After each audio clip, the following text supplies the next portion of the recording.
Visakha steel ప్లాంట్పై కూటమి ప్రభుత్వం చిత్తశుద్ధిగా వ్యవహరిస్తుందని మాజీ మంత్రి గంటా శ్రీనివాసరావు అన్నారు. దాని ఫలితమే కేంద్ర ప్రభుత్వం ప్రకటించిన ప్యాకేజ్ అని అన్నారు.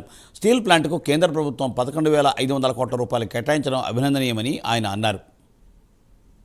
3 లక్షల కోట్ల రూపాయల అప్పుతోటి ఈ రాష్ట్రంలో మనకి పరిపాలన చేపట్టదు. మరి ఆ రోజు నుంచి కూడా ఎన్నికల సమయంలో ఇచ్చిన హామీలు అమలు చేయాల్సిన బాధ్యత ఒక పక్క ఉంది. అలాగే మరో పక్క అభివృద్ధి కార్యక్రమాలు చేయాలి. ఒక పక్క ఉద్యోగస్తులకు జీతాలు కూడా ఎవరైనా పరిస్థితుల్లో నుంచి మరి ముఖ్యమంత్రి గారు తనకున్న అనుభవం బట్టి అవన్నీ కూడా గాడి పెట్టుకుంటూ పరిపాలన చక్కదిద్ది మళ్ళీ ఈరోజు ఏదైతే ఎన్నికల హామీలు ఇచ్చామో దాదాపు ప్రతి కార్యక్రమాన్ని కూడా ఒక పద్ధతి ప్రకారం అమలు చేసుకుంటూ వస్తున్న విషయం మనం చూస్తూ ఉన్నాం. ఆ రోజు మనం చెప్పాం పెన్షన్ల గురించి. పెన్షన్లు అందరూ అన్నారు 4,000 రూపాయలు పెన్షన్ ఇస్తామని చాలా మంది డౌట్ కూడా ఎక్స్ప్రెస్ చేస్తారు. మరి అటువంటిది ప్రభుత్వం వచ్చిన మొదటి నెలే 4,000 రూపాయలే కాకుండా గతంలో ఉన్న అరియర్స్ 3,000 కలిపి 7,000 రూపాయలు ఒకేసారి మొత్తం ఫస్ట్ నెలలోనే పెన్షన్లు ఇచ్చాం.